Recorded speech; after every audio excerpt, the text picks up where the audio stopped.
I do like comedy. Great Scott, Daniel! Ah, who the hell are you? Let me tell you how not funny the future is in 10 weeks! Or at least, that's how it should have happened. Hi, I'm Daniel Nip, and welcome to my Classroom Comedy Masterclass. Today I'll take you through a few short, easy steps to learn the entire art of comedy, and how to use it to improve the lives and careers of your students. Boy, do I need to get out of the house. Alright, so this video will necessarily be talking about humor, unfortunately at a time at which many of us are having trouble finding any. And to be sure, we're not all going to emerge from this lesson comic geniuses in less than an hour or your money back. But what I can hope to do is guide you through a few ways of considering what humor does for us as people and how it can assist us as instructors in the classroom. For my qualifications, I study sociology and psychology, so I hope I have a pretty good grasp of how human behavior works. This is my 4th year teaching in college classrooms, and I am a longtime connoisseur of comedic performance in my spare time. And on occasion, friends and colleagues have reacted to things that I have said and done with the semi-involuntary diaphragmatic reflex known as laughter. Plus, I signed up for the topic before any of you did, so let's get right to it. What is humor and what does it do? Broadly speaking, I would define humor as a sense that we have that picks up on irony, satire, interactional surprise, etc., and provides joy and merriment to the organism in response to said stimuli. Therefore, comedy would be the art of performing in a certain way to stimulate this sense of humor and to stimulate this resulting joy. There are an infinite number of styles of comedy, really one for each comedic performer that has ever lived. And there are multiple elements of comedy. Visuals, sounds, exaggeration, and timing all play a part in whether comedy works and who can pull it off. But to my mind, there are 3 main schools of comedic performance. And excluding comedic acting, there are 2 then that are relevant to the classroom instructor: stand-up and improv. Stand-up comedy is when a performer, usually on their own, compiles a collection of humorous observations, recollections, and situations and proceeds to act them out. The most basic unit of stand-up is a bit, a single observation, recollection, or scenario performed for comedic effect. A series of bits is called a routine, and the subtotal of comedians' routines make up their act. The skill of stand-up is in developing bits and routines, writing them in such a way that they will produce the most laughter possible in the best rhythm and most efficient time span possible. The art of stand-up is to perform the same routine over and over again for different audiences while doing 2 things: performing it several different ways to find the best iteration of the material, and making each performance of the material seem like you've just come up with what you're saying in the moment. Improv comedy is very different. This is when a performer, usually working with other performers, improvises a humorous scenario in the moment, given only a few basic skeletal details about what the performance should include. The most basic unit of improv is a scene, a single scenario, performed to completion via the quick wit of performers acting and reacting to each other in the moment, relying solely on the basic goals for the scene, basic details of their characters, and the behavior of their fellow performers. A series of scenes is called a show, and the sum total of skills demonstrated over several scenes and shows make up an improv actor's repertoire. The skill of improv is in the collaboration between performers being able to react to each other without missing a beat, so that the characters react in a realistic way to each other, and the total performance fits the demands of the scene. The art of improv is in trusting your performance partners not to break the scene, and in subtly adjusting your performance to fit theirs while fulfilling the needs of the scene. Comedic acting, the 3rd school, entails both a rehearsed script and working with other performers. This does not really resemble any classroom situation, so it's not really that relevant to instructors. But stand-up and improv both represent types of comedic moments that you can encounter in the classroom. You have scripted lines performed a certain way, perhaps multiple ways over multiple classes, in the attempt to find the most effective way to communicate the humor and the substance of the material. And you have opportunities for humorous performance that occur independent of any plan or script, either due to one's own imperfections of performance or due to interaction with other parties, namely one's students. In other words, humorous moments in the classroom can be either scripted or unscripted, planned or unplanned.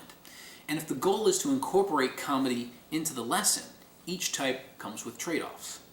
Planned comedy allows you to prepare what you say and potentially relate it to the material, but it risks sounding rehearsed, as though one is trying too hard to put on a performance, betraying artifice. Spontaneous comedy grabs the attention of the audience immediately, as they need to react to whatever just happened. Irving Goffman was famous for his obsession with situations like this that defy all routine and expectation. He called them where the action is.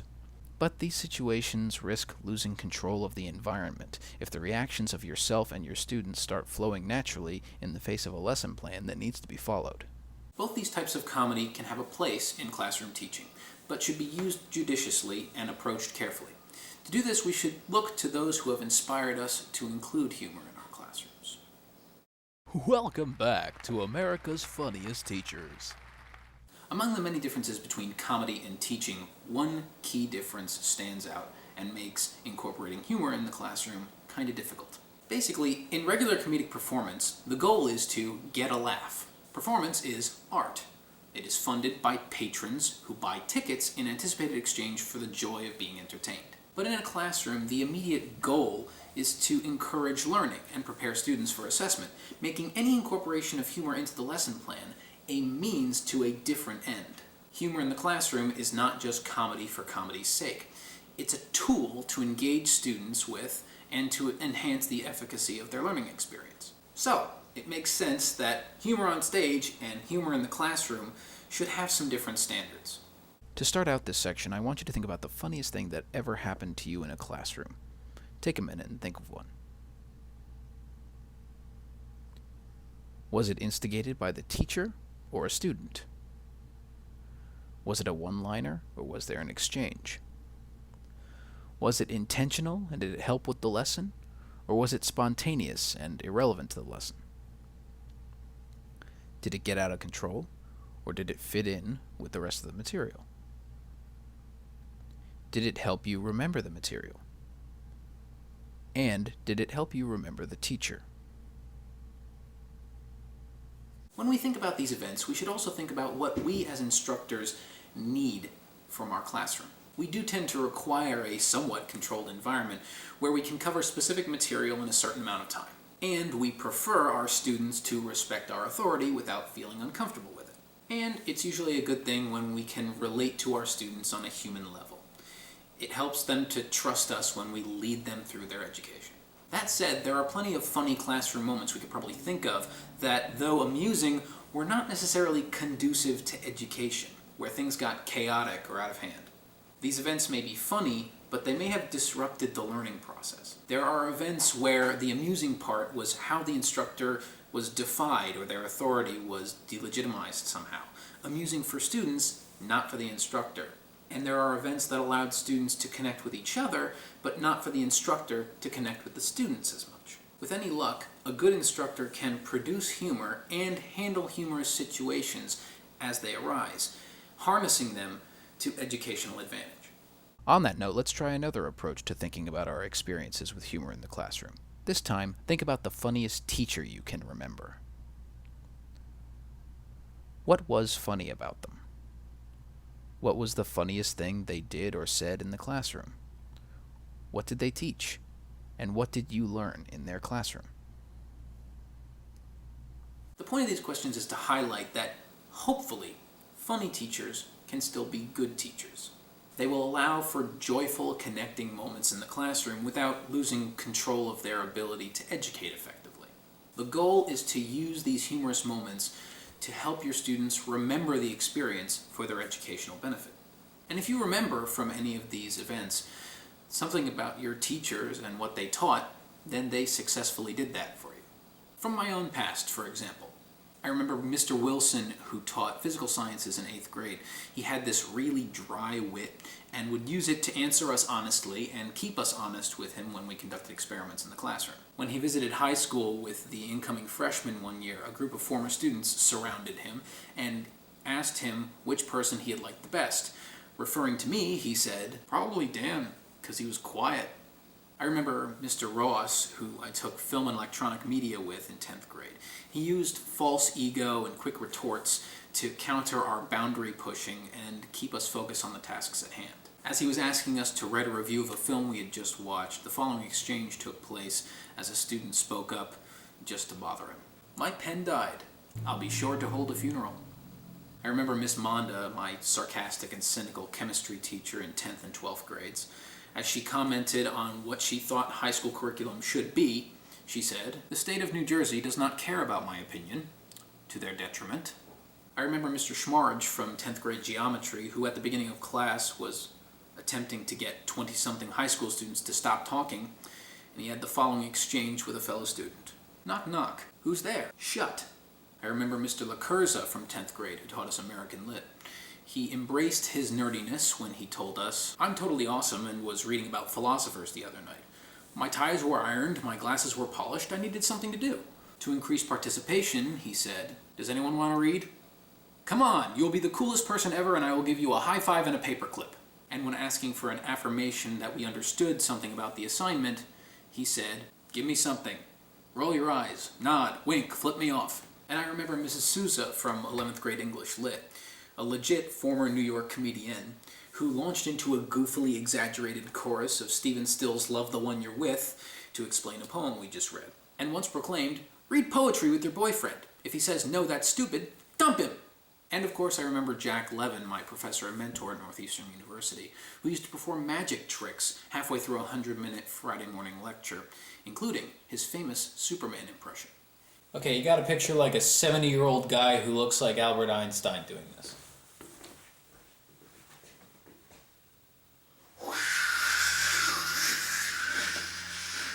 So from these examples, from my past and your own, there are some common functions that humor fulfills in the classroom and ways that it helps us learn.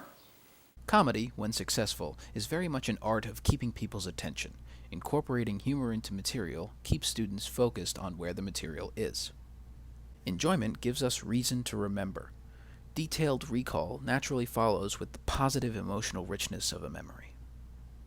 Jokes can also provide mnemonics for remembering material. And humor can contextualize and cushion the impact of errors, allowing us to learn from mistakes without trauma. There are also ways in which humor can hinder learning, and we should be careful of them. If the humor is unrelated to the material, it can take up time that would otherwise be spent on the material itself, a higher priority than just making jokes. There are certain styles and subjects of humor that distract attention from the material and from an established classroom environment. And some humor can provide conflicting expectations for attention and behavior in the classroom, which may undermine the authority of the instructor. We've talked before about how important consistent standards and expectations are for students to succeed in the work both in and outside of the classroom.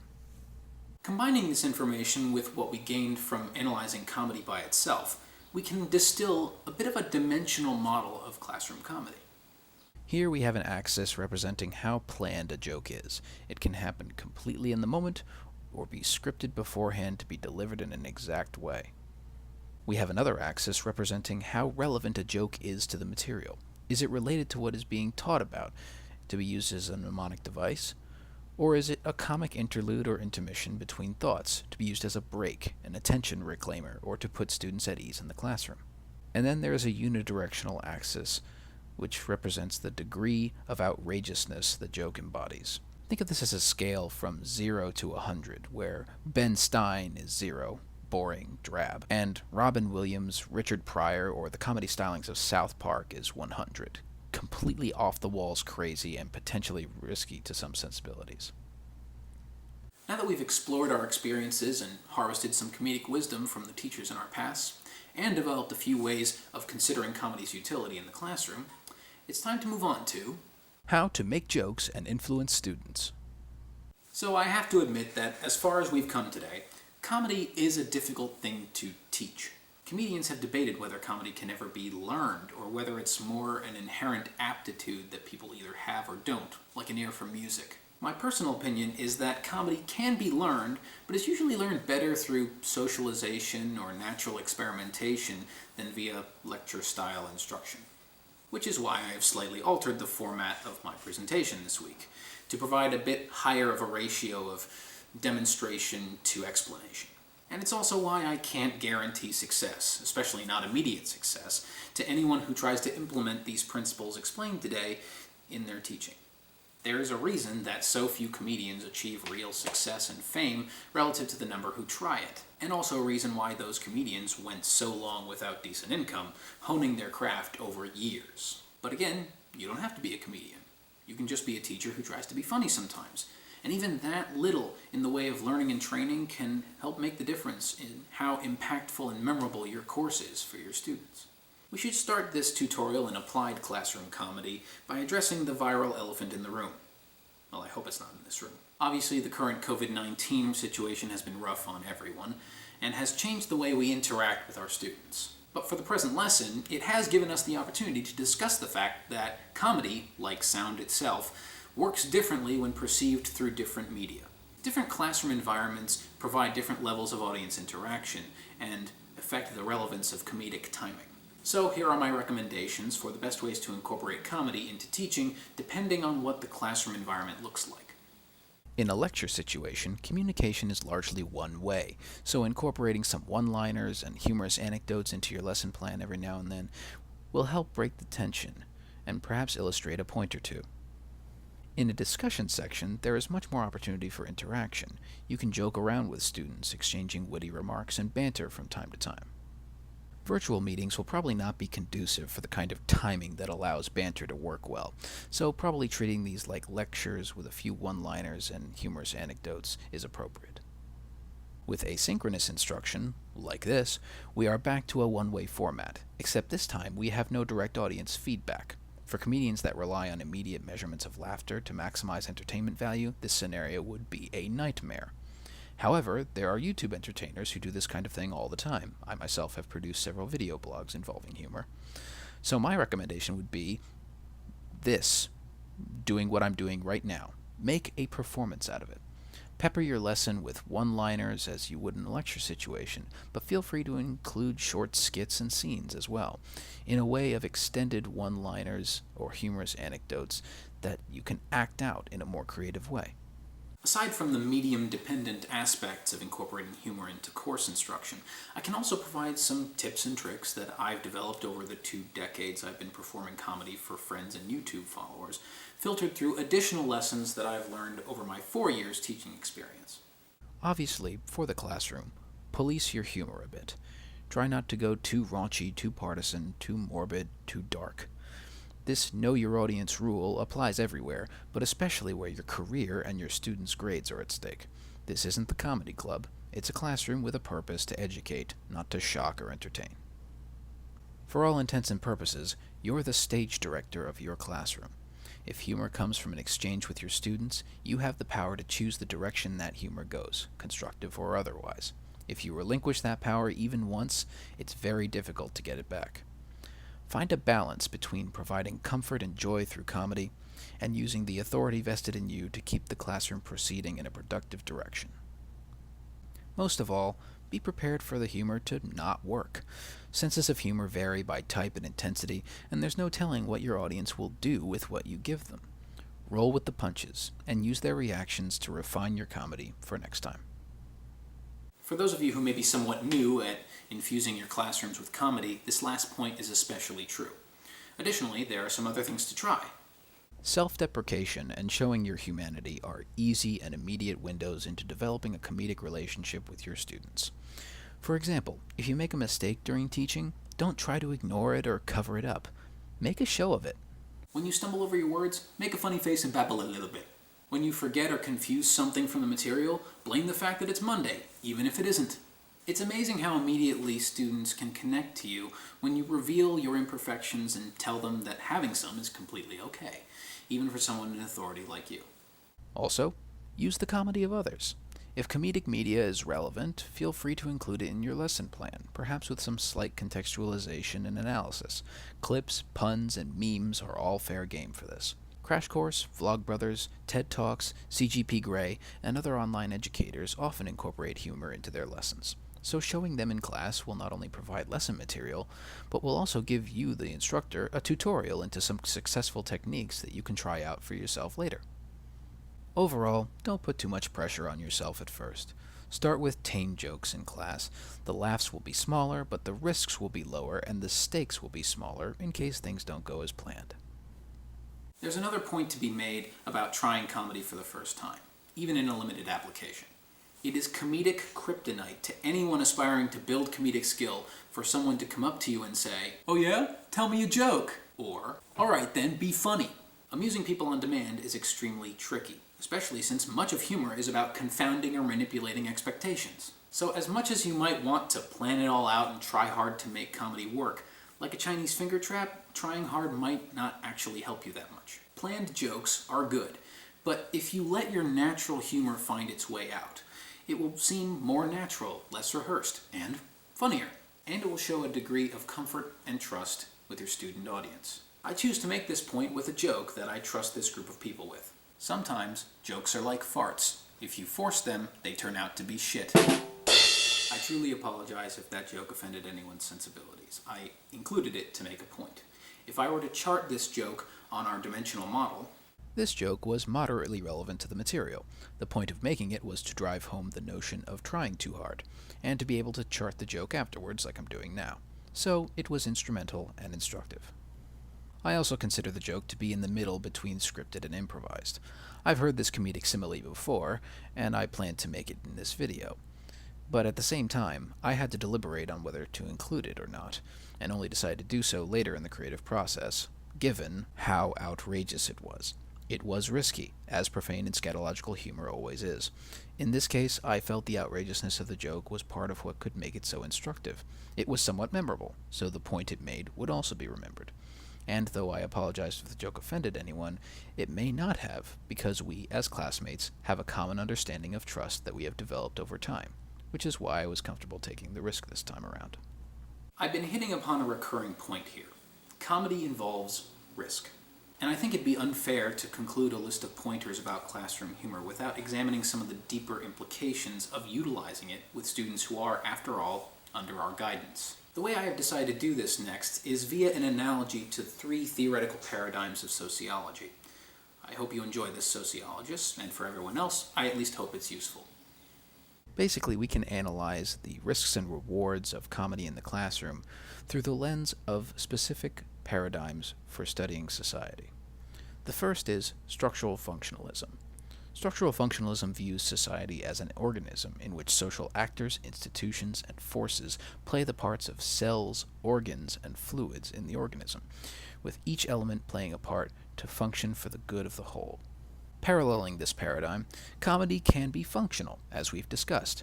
Many comedians have indeed been social thinkers, who use their comedy as a relatable way to make a persuasive social argument. In teaching, this function can be used to imprint specific material into memory, or to create a more comfortable and enjoyable learning environment for students, just as comedians always strive to simply entertain their audiences. In the more critical and serious paradigm of conflict theory, society is viewed in terms of struggles for resources between groups of people with different levels of power. In this vein, comedy is also a form of power in many ways, one we would do well to analyze the effects of. To start with, we have all seen instructors who have tried to use insult comedy, ostensibly to loosen up the class, but also perhaps as a way of venting genuine frustration. Making fun of people directly can not only be mean, it can be a FERPA violation. And we abide by sexual harassment policies that set restrictions on remarks intended as humorous, as well they should. It can be an especially egregious violation of ethics if you are, intentionally or unintentionally, taking advantage of your status to exercise power over someone with less status than you.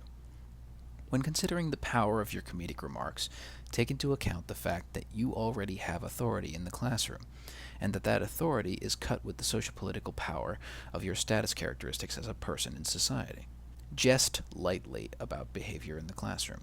Don't call people out and highlight their mistakes. This breeds embarrassment, shame, frustration, and resentment, none of which are conducive to trust, learning, or laughter. It is an indisputable fact that status privilege, based on age, gender, race, class, etc., gives one social power.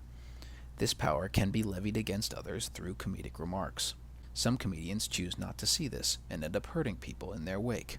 Some people do this hurting on purpose. Other comedians put this to use for purposes of social justice, and still others learn to avoid situations where their comedy risks hurting people. Keep in mind the socio-political implications of your humor, and adjust it accordingly for the classroom. Don't disenfranchise those of less social power than you through your humor. If possible, try to empower them with it. In comedy terms, speak truth to power and don't punch down. It depends on a student's background and characteristics whether humor resonates with them and whether it potentially helps or harms them in the face of systems of oppression already in our society.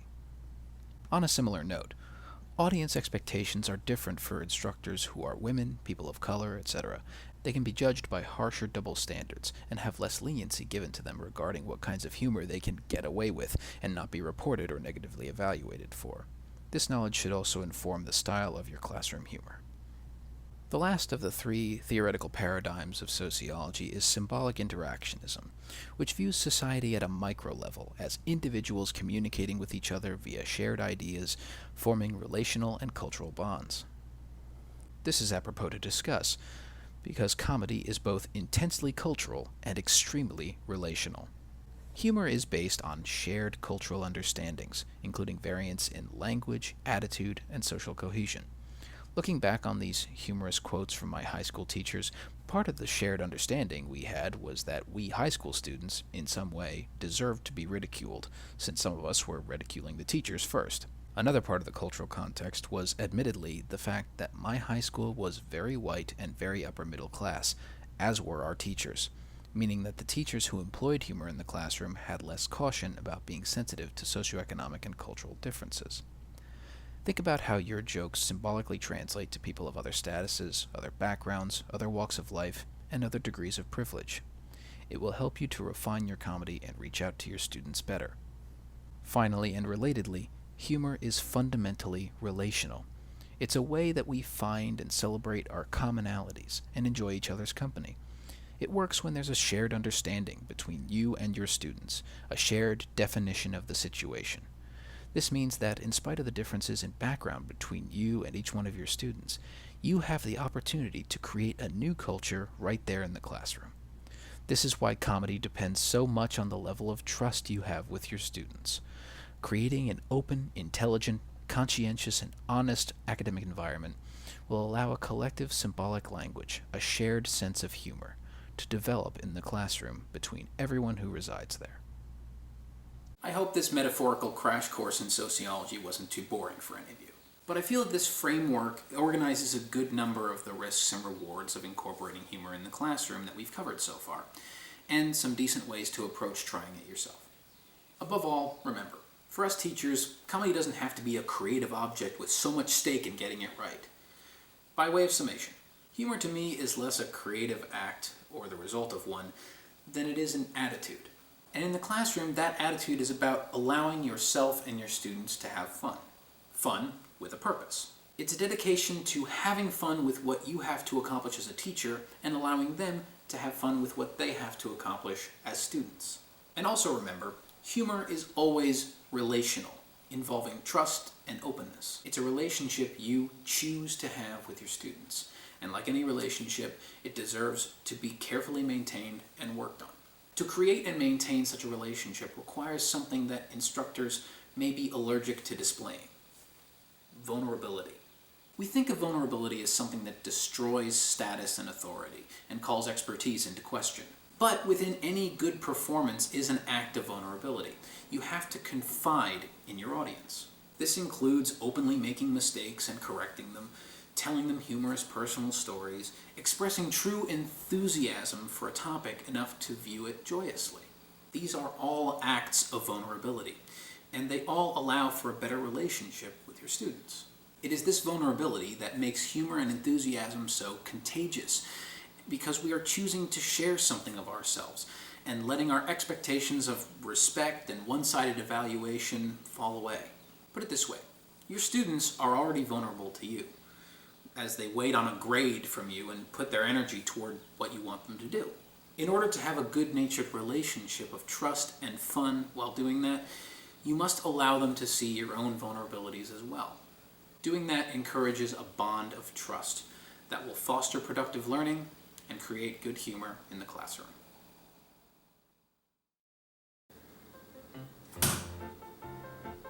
We hope you've enjoyed this Classroom Comedy Masterclass. Just remember, take care with your comedy, and your comedy will take care of you.